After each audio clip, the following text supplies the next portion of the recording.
কি ব্যাপার গাড়িটা দিতে এতক্ষণ লাগে? কখন আপনি গাড়ি দিবেন আর আমি কখন বাইরে? আমার বন্ধু বান্ধব সব খারাপ রয়েছে। এই তো আর কিছুক্ষণের মধ্যে হয়ে যাব।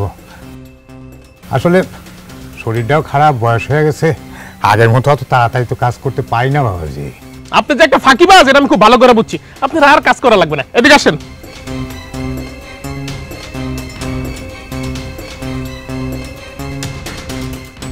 দোকানে যান তো, এক প্যাকেট সিড নেন। সিগারেট আনবো আমি? এইবারই সব কাজ করেন আপনি, তাহলে আমার সিগারেট কি বুঝতে আনবো? যান সিগারেট নিয়ে আসেন। না বাবাজি, মানে কইতেছিলাম কি যে আপনার বাড়ির আর যত কাজ থাকে আমারে করতে বলেন, অসুবিধা নাই, কিন্তু এই সিগারেটটা আমি আয়না দিতে পারব না। কারণ হলো আমি নিজে কখনো সিগারেট খাই নাই, আর আমার পোলারেও কোনোদিন বলি নাই যে তুমি সিগারেট খাওয়া শিখো। তারে বরং শিক্ষা দিছি ধূমপান স্বাস্থ্যের জন্য খারাপ, কোনো রকম নেশাই তুমি করবে না। সে আমার কথা রাখছে। আর এখন আমি সেই বাবা হইয়া, সেই মানুষ হইয়া সিগারেট আনবো, এটাই পারুম না বাবা। আপনার এত বড় সাহস, আপনি আমার মুখের উপর না করে দিলে আনতে পারবেন না? বাপ পোলা মিলে আমাকে বসে থাকতেছেন, খাইতেছেন, আর কাজের কথা বলে কাজ করতে পারবেন না? একদম লাত্তি মেরে বাপ পোলা দূরের বাড়ি থেকে বাই করে দেবো। তখন রাস্তা রাস্তা ঘুরবেন, কেমন লাগবে বুঝবেন। নিজে জায়গা সম্পত্তি সব তো বিচ্ছা খাইছেন, অনেক আমাকে মাথা খেতে। যান সিগারেট নিয়ে আসেন, না ধরুন, নেন, যান।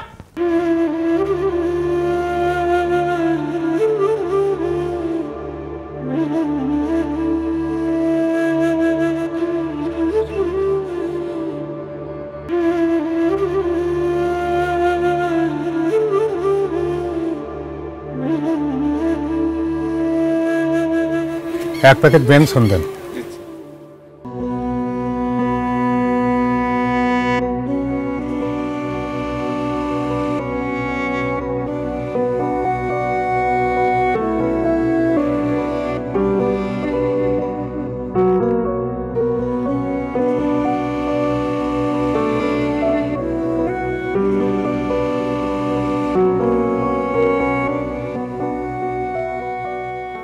বাবাজি, এই যে নেন আপনার সিগারেটের টাকা।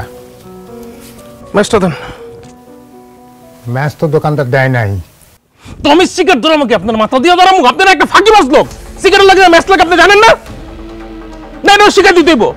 বয়স হতে বাতাসে আপনার। যান, যান তো গাড়ি দেন, যান। আমি বাড়িতে বন্ধু বান্ধব খারাপ হচ্ছে, যান।